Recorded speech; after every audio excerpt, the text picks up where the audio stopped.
The problem with being out here, though, is it's Nat Central. Anyway, what's up? This is Joshua, MVA Studio, Minneapolis.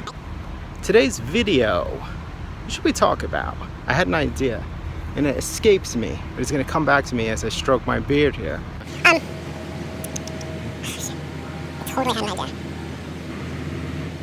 All right, I want to talk about the creative process. So, the design process, more specifically. I have this idea, this belief, that when successful, the design process is going to resemble a funnel. And the way that that's going to work is there's going to be a flurry of activity at the top, and the solution is going to come out at the bottom of that funnel. Not everything is going to come out. Sort of like the funnel is going to get jammed up, and one of those things from the top is going to bounce around and sneak its way through, and it's going to come out this like perfectly round, polished little stone that is exactly what you need for the project. It might not even be the best solution. It might just be the thing that meets the most needs when you have that Venn diagram of you and your client. I'm going to be reaching all over my face because gnats are flying in my ears and stuff. And the way that that works is that you do the most activity at the top, all things being equal. And what I mean by that is like the very top is research. And when you're researching, you're doing a lot of stuff because you're reading a lot, you're listening to a lot, you're making a lot of lists because you're capturing your own thinking. You might be capturing your own conversations. You might be watching a lot of videos. So in doing that, it's lots of little tiny actions. God almighty. That's what's happening at the top of that funnel. And then as you move to analysis, you're doing a little bit less because now you've organized all that research and you're picking out the bits that are interesting. You're looking for the through lines. So whatever the physical manifestation of the research is, the analysis is going to be less than that. The analysis might be a list that ends up with like 20 notes. Whereas the research, if the stuff was in a deck, the research might take a bazillion pages, whereas the analysis might take 1 or 2.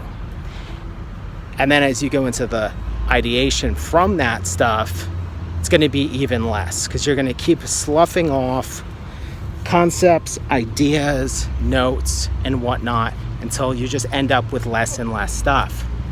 You get into sketching, you don't use all the ideation, right?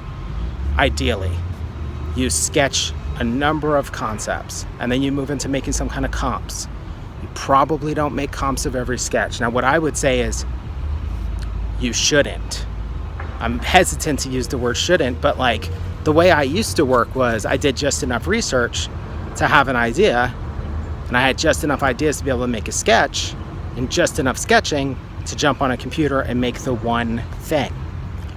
But you can't do that if you really want to be able to blow out your ideation process. And the reason you blow out your ideation process is so that you can explore more concepts. To do that requires much bigger ranges of activity. Your little thing just keeps moving. An inkling from that research turns into something that you caught in analysis, that turns into a concept that gets explored in some sketches. That sketch lives and makes it to concepts and makes it into a deck, and the client picks it or picks another one. But for me, that's how it should be. And one of the benefits to that is that rich process means that there's all these leftovers, and the leftovers are really helpful.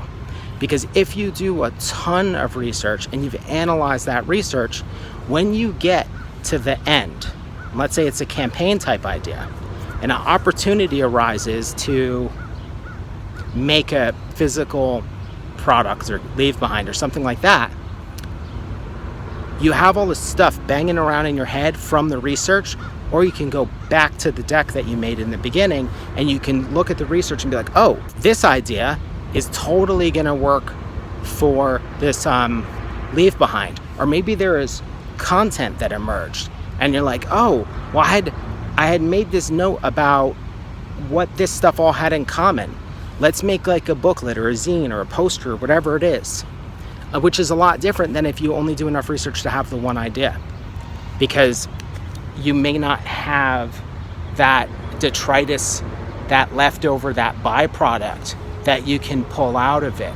Or you may have stuff like when you do a lot of concepting or a lot of sketching, you have related stuff that maybe didn't make its way into the deck or didn't get picked, but as these new opportunities arise, that stuff is actually relevant. Or if you have cool clients and you can show outtakes, you have a bunch of outtakes that you can use in your portfolio or in your social media or whatever. So one of the ways that I define success when I'm working now is there should just be piles of stuff behind me that I can go back into these folders and be like, oh shit, there's all this stuff from research, and like here's some amazing ideas that I wasn't able to comp because the time didn't allow for it. That's why I think it should be a funnel.